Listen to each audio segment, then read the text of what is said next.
কেন আমি রোনালদোর ফ্যান? ১. মুসলিম উম্মার প্রতি দরদ। রোনালদো সবসময় মুসলিম দেশগুলোর মানুষের পাশে দাঁড়িয়েছেন।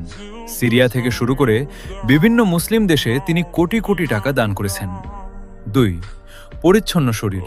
সারা বিশ্বের বড় বড় স্টাররা স্টাইলের জন্য ট্যাটু করলেও রোনালদোর গায়ে কোনো ট্যাটু নেই, কারণ তিনি নিয়মিত রক্তদান করেন, আর ট্যাটু থাকলে রক্তদান করা কঠিন হয়ে যায়। মানুষের জীবন বাঁচানোই তার কাছে বড় স্টাইল। ৩. ফিলিস্তিনের পাশে থাকা। যখন বড় বড় সেলিব্রিটিরা চুপ থাকে, তখন রোনালদো বারবার ফিলিস্তিনের মুসলিম মানুষের জন্য সাহায্য পাঠিয়েছেন এবং তাদের সমর্থন করেছেন। ৪. নেশা মুক্ত জীবন। ছোটবেলায় নিজের বাবাকে মদ্যপানের কারণে হারাতে দেখেছিলেন বলে তিনি প্রতিজ্ঞা করেছিলেন জীবনে কখনো মদ বা নেশা ছুবেন না।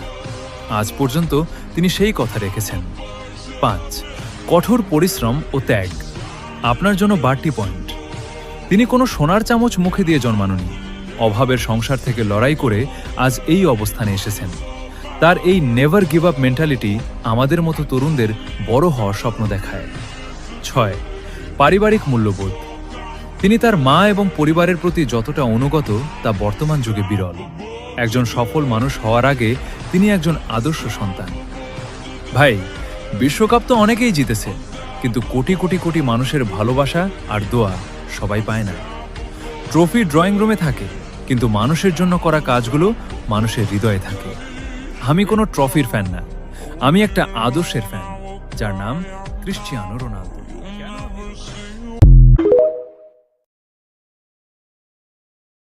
কেন আমি রোনালদোর ফ্যান? ১. মুসলিম উম্মার প্রতি দরদ। রোনালদো সবসময় মুসলিম দেশগুলোর মানুষের পাশে দাঁড়িয়েছেন।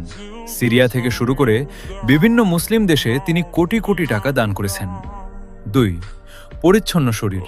সারা বিশ্বের বড় বড় স্টাররা স্টাইলের জন্য ট্যাটু করলেও রোনালদোর গায়ে কোনো ট্যাটু নেই, কারণ তিনি নিয়মিত রক্তদান করেন, আর ট্যাটু থাকলে রক্তদান করা কঠিন হয়ে যায়। মানুষের জীবন বাঁচানোই তার কাছে বড় স্টাইল। ৩. ফিলিস্তিনের পাশে থাকা। যখন বড় বড় সেলিব্রিটিরা চুপ থাকে, তখন রোনালদো বারবার ফিলিস্তিনের মুসলিম মানুষের জন্য সাহায্য পাঠিয়েছেন এবং তাদের সমর্থন করেছেন। ৪.